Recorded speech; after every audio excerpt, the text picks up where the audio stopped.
Hello everybody, welcome once again to my channel Krishna Singhdeo. तो आज यहाँ पर हम मिल रहे हैं एक चैप्टर जो कि कई सारे बच्चों को बड़ा मुश्किल लगता है क्लास 12 में, वो करने के लिए we are meeting here for class 12 accountancy and the chapter which I am going to start today is issue of shares. Yes, issue of shares ऐसा चैप्टर है जो किसी बच्चे का पसंदीदा चैप्टर होता है एंड बहुत सारे दूसरे बच्चों को ये चैप्टर काफी टफ लगता है and in fact they leave it also before going for their papers. तो ऐसा आप बिल्कुल ना करें, ये एक बहुत मजेदार चैप्टर है। हाँ, थोड़ी सी मेहनत मांगता है, लेकिन उस मेहनत से आपको रिटर्न ऑन इन्वेस्टमेंट बहुत अच्छा मिलता है, क्योंकि यहाँ पर क्वेश्चन जो है काफी घुमा फिरा के नहीं आते, ऑलमोस्ट सेट पैटर्न्स पे ही क्वेश्चन आते रहते हैं। तो एक बार अगर आपने कॉन्सेप्ट बहुत अच्छे से सीख लिया तो फिर यहाँ पर मिस्टेक होने के चांसेस काफी कम है। I am going to teach you the concept of forfeiture and reissue today. I'm not going to start from the beginning because जो initial part होता है वो काफी easy है and बहुत सारे बच्चों को वहां तक आता भी है। यानी कि जब हम इश्यू ऑफ शेयर्स करते हैं, एप्लीकेशन की एंट्री, अलॉटमेंट की एंट्री, फर्स्ट कॉल की एंट्री, सेकंड कॉल की एंट्री, कॉल्स इन अरेस्ट की एंट्री, यहाँ तक इनफैक्ट बच्चों का चैप्टर बहुत अच्छा भी लगता है and they are very interested in doing it. And as soon as they come to forfeiture and reissue, तब उन्हें डिफिकल्टी लेवल हाई लगने लगता है, धीरे धीरे वो चैप्टर को छोड़ने की तैयारी करने लगते हैं मन ही मन। तो अगर आप भी उन्हीं बच्चों में से एक है जो ऐसी तैयारियां कर रहे थे, बिल्कुल ना करो। और यहाँ पर देखो, मैं आपके साथ शेयर कर रही हूँ मेरे नोट्स, जिसका आप स्क्रीनशॉट ले सकते हैं, और हम करने वाले हैं discussion about the forfeiture. Now, first of all, understand कि forfeiture of shares होता क्या है। forfeiture of shares का मतलब होता है कि कंपनी ने शेयर होल्डर से जो अमाउंट मांगा था एप्लीकेशन को छोड़ करके, क्योंकि एप्लीकेशन देते समय तो शेयर होल्डर को सबसे पहले apply he with the amount price asked by company वो करना पड़ता है, लेकिन उसके बाद जब अलॉटमेंट की पैसा आता है, जब फर्स्ट कॉल या आगे की कॉल्स आती है, तो कंपनी पहले आस्क करती है, पहले ड्यू होता है money from the share holder and then share holder pays. अगर यहाँ पर कोई शेयर होल्डर डिफॉल्ट कर देता है और उसको चांस दिया जाता है कि आप इसे दूसरी कॉल के साथ दे दीजिए, तो हम calls in arrears account open करते हैं और फिर उसे दूसरी कॉल के साथ एडजस्ट कर लेते हैं। वहां पर company calls interest on calls in arrears लगा सकती है। वो टॉपिक भी अपने आप में इंपॉर्टेंट है, उसे हम आज नहीं टच कर रहे हैं। आज हम फोर फीचर पे जा रहे हैं। फोर फीचर कब होता है? फोर फीचर मतलब कैंसिलेशन ऑफ कंपनी शेयर। वो उस हालत में होगा जब कंपनी ने शेयर्स इश्यू करे, शेयर होल्डर से पैसा मांगा, शेयर होल्डर ने टाइमली पैसा नहीं दिया, देन डायरेक्टर्स ने उसे या तो मौका दिया उन शेयर्स को दोबारा पैसे देने का दूसरी कॉल के साथ, या फिर कोई मौका ना देके शेयर फोरफीट कर ली। कई बार मौका, दूसरा मौका, तीसरा मौका देने के बावजूद शेयर होल्डर जो है पैसा नहीं देता है, तब उनके शेयर्स फोरफीट कर लिए जाते हैं। फोरफीचर मतलब कैंसिलेशन ऑफ शेयर्स।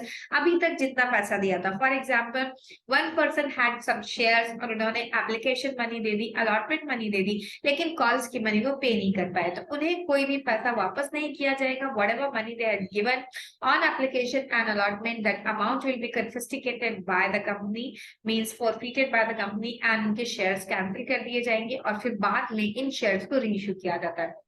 आज हम देख रहे हैं what is forfeiture of share. तो फोरफीचर ऑफ शेयर की जो जर्नल एंट्री होती है वो शेयर कैपिटल अकाउंट को डेबिट किया जाता है। अब पहली बार हम ये देख रहे हैं कि शेयर कैपिटल अकाउंट को डेबिट किया, अदरवाइज एप्लीकेशन की मनी ट्रांसफर करते टाइम, अलॉटमेंट की मनी मांगते टाइम, शेयर कॉल्स की एंट्री मांगते टाइम, हर समय हमने जब एंट्री पास करी थी तो हमने कैपिटल अकाउंट को, शेयर कैपिटल अकाउंट को क्रेडिट किया था। यहाँ पहली बार हम शेयर कैपिटल अकाउंट को डेबिट कर रहे हैं। रीजन इज दैट हम शेयर कैपिटल को रिड्यूस कर रहे हैं, रिडक्शन इन शेयर कैपिटल कर रहे हैं with the called up amount, इसे हम डेबिट करते हैं। What is the amount? Called up amount मतलब अगर 10 रुपए का एक शेयर था एंड लेट्स से कंपनी ने 2 रुपए एप्लीकेशन पर, 2 रुपए अलॉटमेंट पर और 2 रुपए फर्स्ट कॉल पर मांगे, और यहाँ पर जब पेमेंट नहीं हुआ, फर्स्ट कॉल का पेमेंट नहीं हुआ, तो कंपनी ने इसके बाद शेयर्स को फोरफीट कर लिया। अब इसके आगे कोई पैसा नहीं मांगा गया, शेयर्स को फोरफीट कर लिया गया। In this case what is called up money is 2 + 2 + 2 means 6 rupees only called up money. यहाँ पर हम जितने भी नंबर ऑफ शेयर्स होंगे, लेट्स से 100 शेयर्स है तो हम उसे मल्टीप्लाइड बाय 6 करेंगे। या फिर अगर ऐसा हुआ है कंपनी ने सारे जो कॉल्स थे उनको कॉल कर लिया था, मतलब कि आगे के 2 रुपए और 2 रुपए जो भी अमाउंट था वो भी मांग लिया था, और फिर उसके बाद का directors have decided to forfeit the share, in that case हम यहाँ पर मल्टीप्लाई करेंगे not with 6 rupees, with 10 rupees. Okay, यहाँ पर क्रेडिट साइड में क्या एंट्री होती है? डेबिट तो हमने समझ लिया कि शेयर कैपिटल अकाउंट को डेबिट किया जाता है, क्यों? क्योंकि हम शेयर कैपिटल को रिड्यूस करें। क्रेडिट में क्या लिखा जाता है? Share forfeiture. Share forfeiture is that amount जो कि शेयर होल्डर ने पे कर दिया है। ओके, अब जैसे इस केस में मैंने बताया था कि कंपनी ने, मैं स्टिक टू अपने प्रीवियस एग्जाम्पल पे करती हूँ, कंपनी ने 6 रुपए मांगे थे, उसमें से शेयर होल्डर ने 2 रुपए नहीं पे किए और 4 रुपए पे कर दिए, तो 100 मल्टीप्लाइड बाय 4 हम लिखेंगे। What is this? 100 multiplied by 4 is the amount paid by shareholder. So this is called share forfeiture account. And what is calls in arrears account? Calls in arrears वो अमाउंट जो कि share holder ने पे नहीं किया, तो हमारे example में 2 रुपए शेयर होल्डर ने पे नहीं किया। तो what is the entry? Share capital account debit to share forfeiture to calls in arrears. Calls in arrears account हम इसलिए ओपन करते हैं जब शेयर होल्डर पैसा नहीं देता है, तो ये कॉल्स इन अरियर्स डेबिट होता है, यहाँ जाके उस कॉल्स इन अरियर्स को क्रेडिट किया जाता है। एंड शेयर फॉरफीचर अकाउंट यहाँ पर ओपन होगा री इश्यू के टाइम में, ये अमाउंट जो है वो क्या हो जाएगा, जाकर के क्रेडिट हो जाए, अभी डेबिट हो जाएगा, और इसमें से जो बैलेंसिंग फिगर बचा हुआ है वो या तो रीइश्यू के लिए फॉर डिस्काउंट यूज कर लिया जाएगा या उसे हम कैपिटल रिजर्व में ट्रांसफर कर देंगे। इसे हम काफी डिटेल में पढ़ेंगे विद रीइश्यू ऑफ शेयर्स। अभी हम आगे चलते हैं और देखते हैं कि जब शेयर फॉरफीचर प्रीमियम के साथ इश्यू किए गए शेयर्स के ऊपर होता है एंड प्रीमियम अमाउंट पे हो जाए या पे ना हो, इन बोथ दीज केसेस हम क्या एंट्री पास करते हैं? देखिए, अगर shares were issued on premium तो एंट्री पास होती है share capital account debit to calls in arrears to share forfeiture. Okay, तो share capital account debit to calls in arrears to share forfeiture account, ये entry हम pass करेंगे, मतलब कि called up amount less SPR. For example, ऐसा share का amount था, share था 10 रुपए प्लस 2 रुपए प्रीमियम पर इश्यू किया था, 12 रुपीज का शेयर था, मतलब यहाँ पर 2 रुपए बुलाए गए एप्लीकेशन पे और 5 रुपए जो कि है 3 प्लस 2, 3 प्लस 2 में ये 2 रुपए जो है सिक्योरिटी प्रीमियम रिजर्व के हैं। इस तरीके से अमाउंट बुलाया गया, शेयर होल्डर ने यहाँ तक के पैसे दे दिए, मतलब 7 रुपीज दे दिया, और आगे की कॉल लेट से 3 रुपीज की थी, यहाँ पर उसने कॉल नहीं दिए and immediately after first call का नॉन पेमेंट पे उसके शेयर्स को फॉरफीट कर लिया गया। तब in this case share holder ने क्या करा है, 7 रुपए दिए, लेकिन हम यहाँ पर 100 मल्टीप्लाइड बाय 7 नहीं लिख सकते। क्यों नहीं लिख सकते? क्योंकि 7 रुपए के अंदर 2 रुपए का जो अमाउंट है that relates to security premium reserve. Security premium reserve के बारे में आपको पढ़ाया गया होगा, उसके 5 स्पेसिफिक यूजेस हैं, इसीलिए उसे यहाँ पर नहीं लिखा जाएगा, उसका अलग अकाउंटिंग होती है और उस अकाउंट का हम डेबिट भी नहीं कर रहे क्योंकि that amount is being already reduce. तो अब हम यहाँ पे लिखेंगे 5 रुपीज एंड 2 रुपीज नहीं लिखेंगे।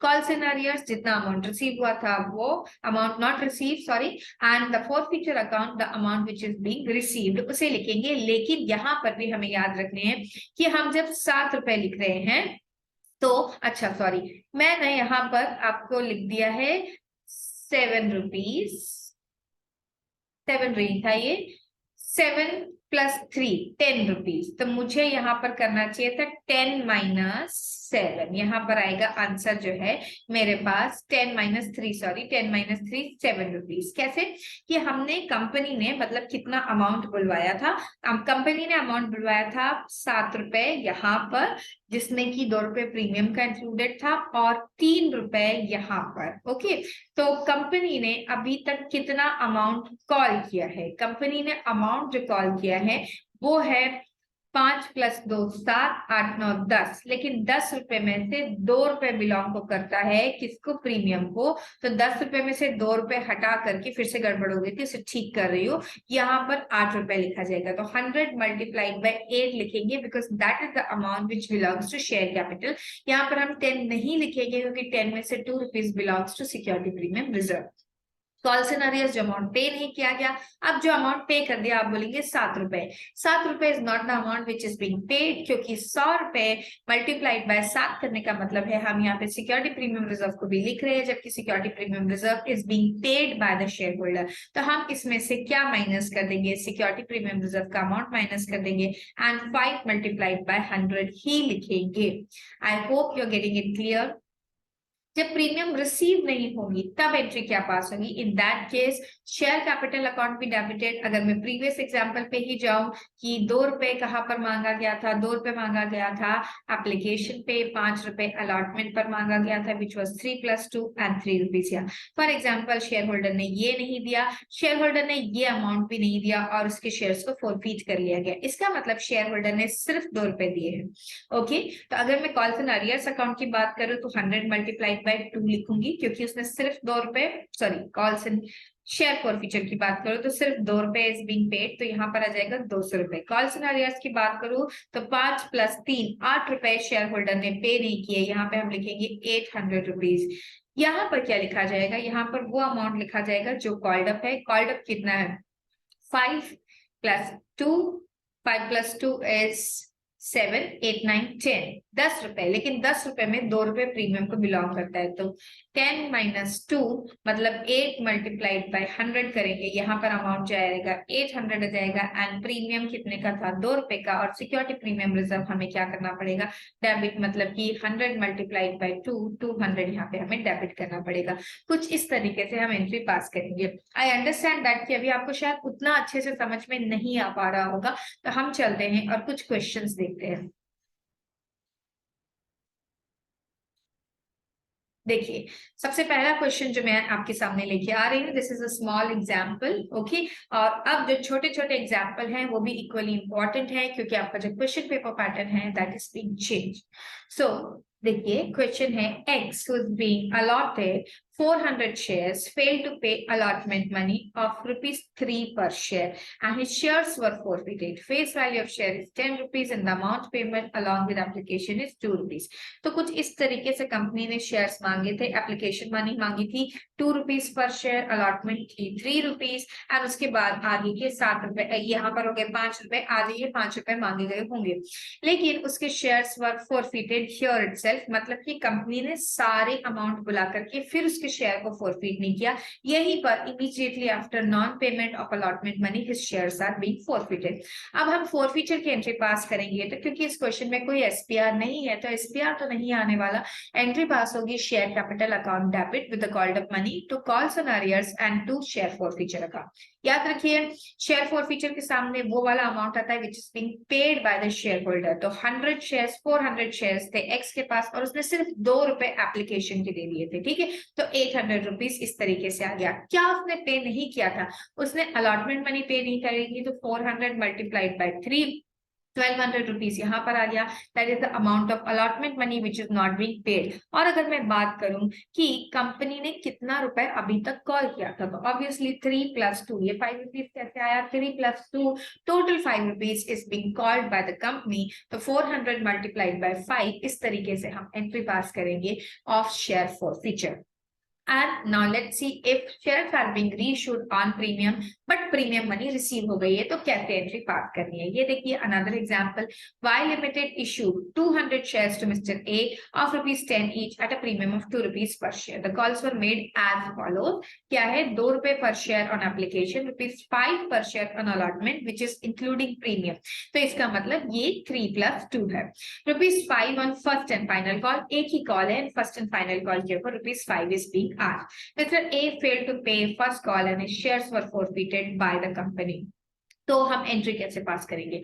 सबसे पहले हमें यह याद रखना है कि मिस्टर ए ने क्या क्या अमाउंट पे कर दिया। Mister A failed to pay first call, first and final call एक ही थी इस क्वेश्चन में, मतलब 5 रुपए मिस्टर ए ने पे नहीं किए, तो कॉल्स एंड अरियर्स अकाउंट में जाएगा 5 रुपीज पर शेयर। ये देखिए, 200 share he held and 5 rupees per share he did not pay, so multiplied by 5, this is 1000 rupees. What amount is being paid by mister A? He has paid total 7 rupees, in which allotment money of ₹5 and ₹2 application money is included. लेकिन इस share holder ने SPR भी payment कर दिया। SPR का amount कभी भी share forfeiture account के साथ नहीं जोड़कर लिखा जाता है, तो उसे हम उठाकर अलग कर देंगे। मतलब कि अगर मैं शेयर फॉरफिचर की बात करूं तो ये 5 रुपीज कैसे आया? 2 रुपीज एप्लीकेशन का एंड 3 रुपए अलॉटमेंट में से हमने निकाल दिया, क्योंकि अलॉटमेंट हमने क्या बोला था? 3 + 2 है, मतलब मैंने 2 रुपए हटा दिया। इस तरीके से 5 रुपए उसने क्या किया है? उसने पे कर दिए हैं। और अगर मैं ऊपर लिखूं equity share capital account, equity share capital थी 10 रुपए की, 2 रुपए प्रीमियम यहाँ पर नहीं लिखेंगे because premium is already being paid, so ये रहा 2000 रुपीज। इस तरीके से एंट्री पास करनी होती है। चलिए अब हम लास्ट केस देखते हैं, जहां पर अगर शेयर होल्डर ने पेमेंट ऑफ प्रीमियम भी नहीं किया है तो कैसे एंट्री पास करते हैं। बाकी सब सेम रहने वाला है, लेकिन क्या हो जाएगा, share premium securities premium reserve account will also be debited when the premium amount is not being paid. देखिए लिखा है, अगर अब एग्जांपल में मिस्टर एक्स ने doesn't pay call allotment and call money pass necessary journal entry, mister Y थे, I think ऊपर थोड़ी मिस्टेक हो गई वो, तो 2 रुपए जो उन्होंने अलॉटमेंट मनी नहीं दिए, 200 मल्टीप्लाइड बाय 2, 400 यहाँ पर लिखेंगे, प्रीमियम मनी जो नहीं दी along with allotment, and equity share capital will be again debited with 2000 rupees, 200 multiplied by 10। Share forfeiture में इस बार सिर्फ एप्लीकेशन मनी पे करी गई थी, तो 2 रुपीज से मल्टीप्लाई करके 400 यहाँ लिखेंगे।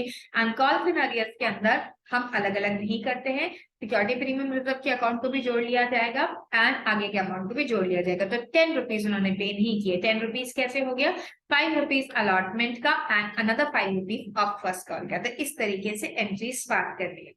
आई होप आपको ये चीजें समझ में आई है, और अगर आपने वीडियो देखते देखते इसे नोट नहीं किया है तो प्लीज दोबारा से इस वीडियो को प्ले करिए और मेरे साथ साथ नोट करिए। And this instruction I always give, जब भी आपको एजुकेशनल वीडियो देखने के लिए बैठे, please sit with pen and paper in hand and then start watching, because आप उस वीडियो में से जो भी पिकअप कर रहे हैं आप उसी समय तक याद रख पाएंगे, उसके बाद भूल जाएंगे। और आपका मकसद ये नहीं होना चाहिए कि हमारा रिटेंशन हो ना हो बाद में, फिर तो ये टाइम वेस्ट है। आप उसी समय सारी चीजें नोट कर लीजिए, that's the best way of utilising YouTube and internet service, otherwise आप सिर्फ अपना टाइम वेस्ट करते रहोगे। ठीक है स्टूडेंट, आई होप आपको ये सारा कॉन्सेप्ट समझ में आ गया। इसके क्वेश्चन थोड़े से प्रैक्टिस कर लीजिए। मैं आपसे नेक्स्ट क्लास में फिर मिलूंगी और वहां पर मैं कोर फीचर विद रीइश्यू की एंट्रीज आपको दिखाऊंगी और उसके कुछ क्वेश्चंस भी हम करेंगे, कुछ नहीं काफी सारे क्वेश्चंस मैंने प्लान किए, because that is the most important and the most problematic area also, जहां पर स्टूडेंट्स को काफी दिक्कत आती है। तो मैं आपको उस पॉइंट को बहुत अच्छे से एक्सप्लेन कर दूंगी। एंड यस, अगर आप चैनल पर नए हैं, आपने चैनल को सब्सक्राइब नहीं किया है तो सब्सक्राइब करना मत भूलिए, वीडियो को शेयर एंड लाइक करना मत भूलिए। We will meet once again, till then bye, have a great day.